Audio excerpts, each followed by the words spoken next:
ഇന്ന് ഞാൻ നിങ്ങളെ പരിചയപ്പെടുത്തുന്നത് എൻ്റെ തോട്ടത്തിലെ ഒരു സ്പെഷ്യൽ പഴമാണ്.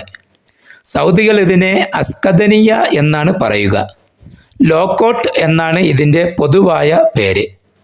പഴുത്തു കഴിഞ്ഞാൽ നല്ല മധുരവും നേരിയ ഒരു പുളിയും ചേർന്നതാണ് ഇതിൻ്റെ രുചി. ഇതിൻ്റെ ഉള്ളിൽ 3 മുതൽ 5 വരെ വിത്തുകൾ ഉണ്ടാകും.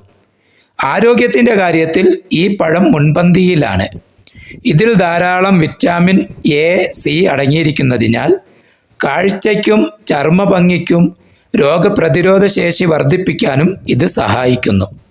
അതുപോലെ ദഹന പ്രക്രിയ സുഗമമാക്കാനും ഹൃദയരോഗത്തിനും ശരീരത്തിലെ വീക്കങ്ങൾ കുറയ്ക്കാനും ഈ പഴം സഹായിക്കുന്നു. മാത്രമല്ല, ഇതിൻ്റെ ഇലയിട്ട് തിളപ്പിച്ച വെള്ളം കുടിക്കുന്നത് ഷുഗർ കുറയ്ക്കാനും ശ്വാസം മുട്ടലോ കഫക്കെട്ടോ ഉള്ളവർക്കും ഇതൊരു ഔഷധമാണ്. നമ്മുടെ നാട്ടിൽ ഇത് അത്ര പരിചിതമല്ലെങ്കിലും പ്രവാസികൾക്ക് ഇത് സുലഭമായി കിട്ടുന്ന ഒന്നാണ്. ഇതുപോലെ ഗുണങ്ങളുള്ള പഴങ്ങളുടെ വിശേഷങ്ങളുമായി വീണ്ടും കാണാം.